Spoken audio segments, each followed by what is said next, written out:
This morning, the Texas legislature, it reconvenes in 48 hours. And should lawmakers limit executive power, especially during emergencies like the pandemic? One of the issues we'll talk to a state senator about. Fallout is growing after the chaos at the U.S. Capitol. How did a pro-Trump mob take over the seat of our republic within an hour? A Texas congressman supports hearings to get answers. Plus, the political calculus for Senator Ted Cruz in all of it, and Attorney General Ken Paxton, the roles they played in what led up to the riot. And Fort Worth Mayor Betsy Price leaving after a record 5 terms in office. Will we see her name on a ballot again, though? Inside Texas Politics with Jason Whiteley starts now. Good Sunday morning to our viewers across the state. 10 days into the new year, and boy, there is a lot to talk about politically. Let's first get you caught up on the headlines happening right now. There's something we want you to see in some of those unbelievable images last week from D.C. as Capitol Police drew guns on that pro-Trump mob breaking into the House chamber. The guy in the blue shirt there, that's Republican Congressman Troy Nales from outside Houston. He used to be sheriff of Fort Bend County, standing shoulder to shoulder with law enforcement as this mob was ransacking the Capitol. Remember when Attorney General Ken Paxton went to the Supreme Court last month to try to throw out Joe Biden's win? State Rep Chris Turner from Grand Prairie wanted to know what it cost our state. Turns out Texas taxpayers are on the hook for at least $12,000. That's how much it cost just to print out copies of that lawsuit that went nowhere. And mass vaccination sites are going to be set up this week in North Texas. Dallas County considering several locations. Tarrant County looking at the Hearst Convention Center. Hospitalizations are at an all-time high here and vaccinations are behind schedule. But let's start with that insurrection we saw in Washington last week. What should Congress do next about it? How should lawmakers respond to the pro-Trump mob who ransacked the seat of our republic? The House Committee on Homeland Security might be the first to take it up. And Congressman Al Green is a Democrat from Houston. He's on the committee, and we reached out to him in his office there at the Capitol. Congressman, good to see you today. Good to see you, Mr. Whiteley, and honored to be on your program. We appreciate you being here. You're on the subcommittee for emergency preparedness and response and recovery. With the deadly Capitol riots kind of in the rearview mirror right now, I'm curious, do you think that Congress should hold hearings to get to the bottom of what happened, how this happened? I think it's appropriate to look into this. I don't think it's quite in the rearview mirror because we, of course, have the inauguration that's going to take place on the 20th. So I think that it's appropriate. I think that we have to confess something to ourselves, Mr. Whiteley. And as you know, I can be sometimes more candid than people would want to see and hear. But Mr. Whiteley, if we had had throngs of people of color marching on the Capitol, climbing up the walls, breaking windows and storming the building, I think that we would have seen a response that would have been much more forceful. I don't want to see anyone killed or hurt, but I think that we would have seen a response that would have probably preempted a lot of what we saw. Well, let me ask you about that, because we did see the response last summer when the Black Lives Matter protests were in Washington, D.C. We saw the lockdowns, the Capitol, the White House, the extra fencing, the law enforcement in what appeared to be riot gear and helmets and flak jackets and things like that. Why didn't we see that yesterday? Because it wasn't a surprise that there was going to be a rally on January 6th. Why didn't we see that? Mr. Whiteley, let me apologize to your audience before I give you the correct answer. One that some people, it will take them some time to digest. But there is something called white privilege, Mr. Whiteley. And white privilege allows people who are of European ancestry to have greater latitude than persons of color. This is why I said that if we had throngs of persons of color doing the same thing, we would have different response.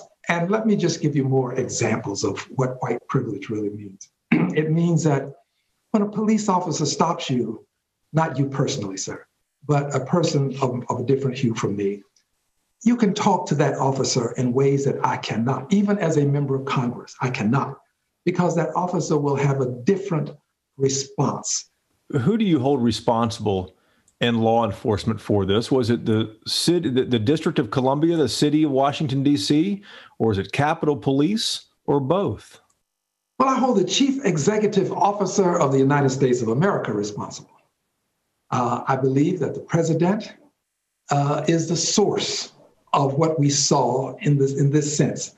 I don't think anyone's going to disagree with the president's rhetoric, riling up those people and saying he himself would march to the Capitol with them. But at the end of the day, law enforcement is responsible in some form or fashion. The Capitol Police, you worked there. I've been to the Capitol many times, and it seems heavily fortified. We saw, though, last week on Wednesday that it fell within 2 hours. It's not as fortified as it appears by any means.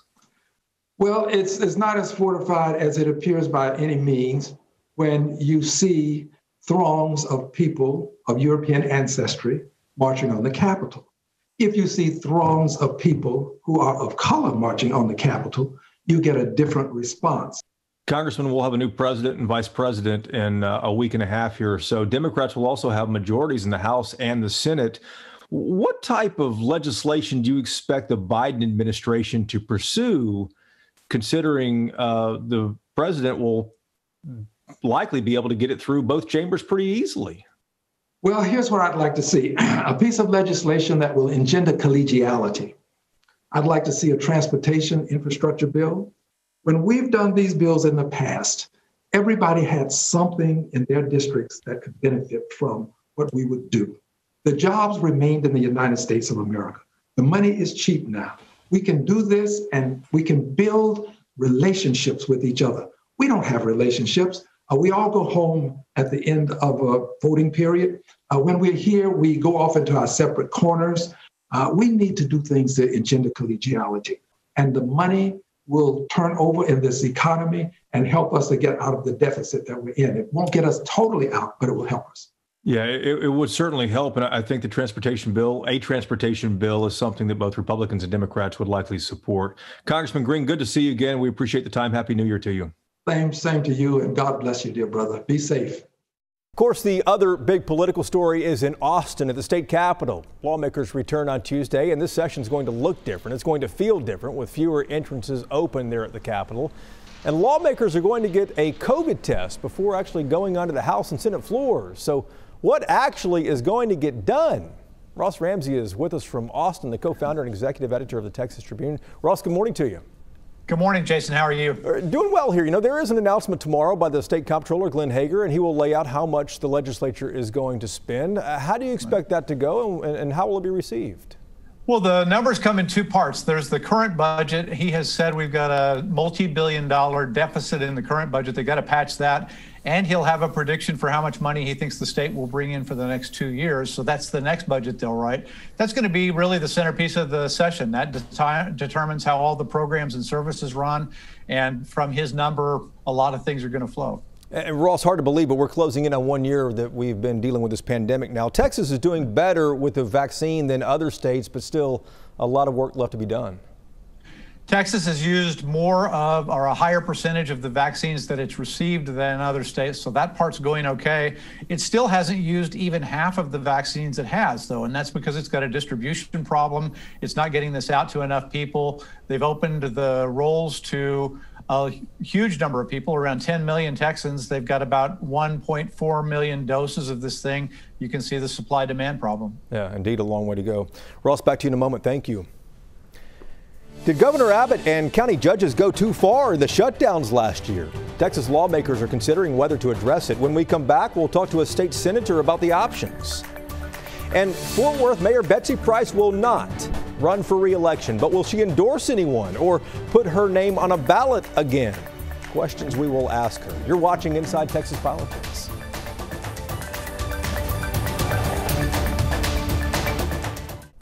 She started her career working for Newt Gingrich back in the 1990s, ended up raising tens of millions of dollars for Republicans. So why then does she now want to crawl into a hole?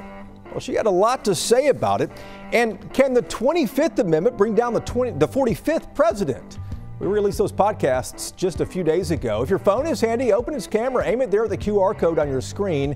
It will open a window on your phone and take you directly to both of those podcasts. And remember, new episodes come down every Tuesday. When the pandemic began and shutdowns were ordered, it made some people mad. They saw it as government overreach, too much authority in county judges and in the governor. That's something that Texas lawmakers will be talking about when they return to Austin on Tuesday. And with us now is State Senator Drew Springer, representing District 30, which stretches over the top of DFW and extends to the east. It's good to see you, Senator. How are you? I'm doing great, Jason. How are you doing today? We're doing well here. Let me get my papers shuffled out, and I have some questions for you this morning. Let's start with that whole issue, because a lot of people did complain about the governor having too much unilateral power during all this. You already have legislation that you have filed. What do you want the legislature to do to try to revoke some of that, maybe? You know, I think we have to relook at the 1975 legislation. Nobody ever thought that a disaster would go on for months and months, and maybe even as long as a year, and without the legislature coming back in. And so what my bill does and proposes is such as cities and counties do now. The mayor or the county judge has 7 days, and then they've got to get a committee involved. And so I look at that being 5 to 7 other legislators involved after 7 days with the governor. But then after 21 days, 14 days, 28, that's what we'll all discuss. I think a special session has to be called. And let's talk about the legislative session right now. It's going to look really different than all the times you've been to the legislature before. What do you expect it to be like with COVID going on now, with fewer people allowed in on the floor and in the gallery and things like that? You know, and I think we'll probably see two different pieces. I think we'll see the first 60 days, which are usually just sort of our startup, getting organized before a lot of bills are voted on the floor, being very cautious from that standpoint. Optional testing, if you want to come in, the state's going to provide testing for you. There will be some safety protocol requirements, because one thing that we don't have that sometimes businesses or schools do, you know, we're under a constitution. We've got 140 days. Come May 31st, we end. And so, you know, we need to make sure that all the legislators stay well and are on the floor there to vote. But at the same time, you know, the public has to be involved. Yeah. They have to be able to petition their government to make sure we're there for them. And Senator, obviously one thing a lot of people want in the public is the vaccine, and the vaccine rollout has been super slow. It's been confusing in a lot of places as well. Is there something that should be done on the state level? Is there something lawmakers should be considering, do you think, to try to speed this up? You know, I think we just have to continue to work with, you know, HHSC and TDM to make sure that all parts of the state are receiving those vaccines. You know, my old House district, I had a big problem with the rural hospitals not receiving it as fast as sometimes the over 65s were receiving it in Tarrant County. And so having our voice down there to make sure each region, each neighborhood, each county is receiving, you know, their per capita allotment. Yeah. And getting it in the arms of Texans as quickly as possible for those who want to have that in their arms. Hey, quick lightning round here, last 30 seconds. Lawmakers are probably going to need some additional revenue. How likely is legalizing marijuana? Yes, no, because I have more questions. No. Casinos? No. Expanding Medicaid? You know, that's going to be discussed, but I'm going to say no. All right. State Senator Drew Springer, it's good to see you again. Congratulations again on your recent election to the Senate. Hey, I look forward to having you in Senate District 30 soon. There's a lot more beers for y'all it takes to come up and enjoy. Hey, man, we'll see you then. Thanks a lot. She set a record in Fort Worth. Betsy Price is the longest serving mayor in that city's history. 5 terms, 10 years. She announced she will not run again, but will she endorse anyone or put her name on a ballot again for another office? Those are questions we posed to her. Mayor, it's good to see you. Tell me how you came to the decision not to run again. You know, 2 years ago when I ran for this 5th term, which was unprecedented, my family was like, how long are you going to do this? We need some family time. And so I said, at least one more. And they were like, yeah, we know you, Mom, you'll do it longer. But we just finally came to the decision over the holidays that timing was right. I told people I wasn't looking for this job. I felt like it was a calling, and it's kind of the same thing. I wasn't really looking to leave, but the timing just popped up to be good. There's never a perfect time, but this is it for me. As you look back over the last 10 years, the last 5 terms, what are some of your proudest moments you'd like to be remembered for in this role? Gosh, there's so many. I'd like to be remembered for being in this community, for being out among the people. Maybe somebody yesterday said the people's mayor, for raising up young leaders in our Fort Worth, for changing the health of Fort Worth through Blue Zones community, for raising the profile on an international level. We've gone from about 6 or 8 international flights to 58 ones at DFW with us leading that charge. There's just so many good things, but mostly I'd like to just be remembered as engaged and interested and listening to the people. Are you planning to endorse anybody in the race to replace you? Oh, I think it's way too early to speculate on that yet. The field's not even set, so I don't know yet. I mean, there's some good candidates out there, and we'll just see how it shakes out. I remember when I moderated a debate with you 2 years ago, too. You said you wanted one more term to finish up some loose ends. What work remains, though, when you leave City Hall? Oh, there's lots of work. For a growing city like this, this city has moved from 725,000 to well over 900 and probably a million, but there's a lot. I mean, there's infrastructure issues, there's education issues, and you and I talked about education then. I think any mayor has to keep their foot on the pedal, moving the city forward, managing the growth, managing the infrastructure, working with the school districts and the business community on education, and in continuing to improve the engagement at the city level. Are we going to see Betsy Price's name on a ballot again? Oh, I don't know, Jason. It's too early to speculate on that. But come on. Do you have aspirations for any other office? No, not really. But I didn't, like I said, I didn't have aspirations for this one. I've always been involved in service to my community. I'm passionate about this community. And I doubt if I'm totally done with service, but I don't know whether it'll be on the private side or public side. But for the time being, it's going to be on my bicycle and playing with my grandkids. Mayor, congratulations. We appreciate the time. Thank you, Jason. I appreciate it. In just a moment, back to that major political story, the chaos at the Capitol. The Republican Party of Texas quickly condemning the violence and even firing its own sergeant of arms over it. We'll measure the Texas political climate next on the Roundtable.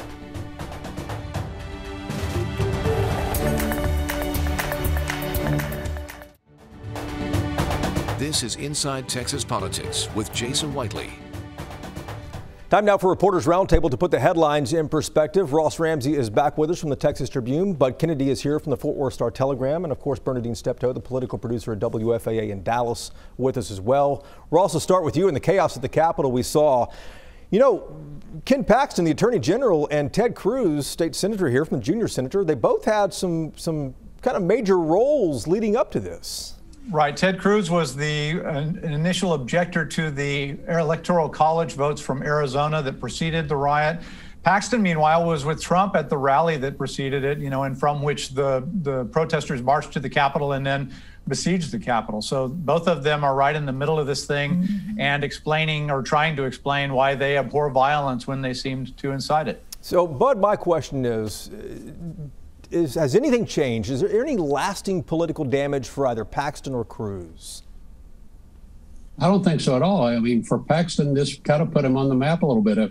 There's still people in Texas who get the names Paxton and Patrick mixed up. And I think that this put him on the map with some of the church faith and values voters or his voters. They believe, a faction of them believe that some divine intervention was going to keep Trump in office. And Paxton went up there to rally that group. It wasn't true, but it was good political thought. And I think he's right about that with Paxton. Bernadine, what do you think?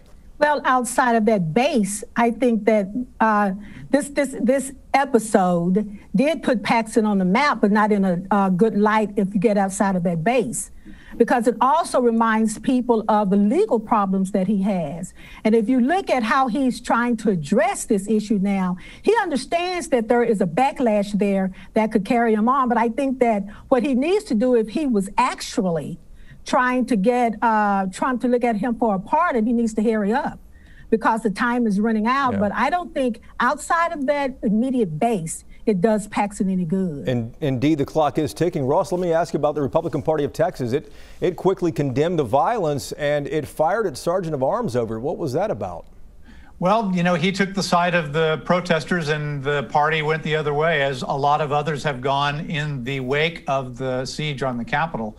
It's hard to be with those guys. He went out in front and they took him out. Bud, does it surprise you about the Republican Party of Texas coming out and doing this? There are a lot more Republican precinct chairs. There are a lot more Republican Party officials and activists who sympathize with the idea of taking over the House, or that it's the people's House. It should not end with the sergeant at arms. It needs to go deeper. What do you think, Bernadine? Well, it needs to go deeper, but he's the one who put his face on social media. And I think that the Republican Party immediately took action, which is what they needed.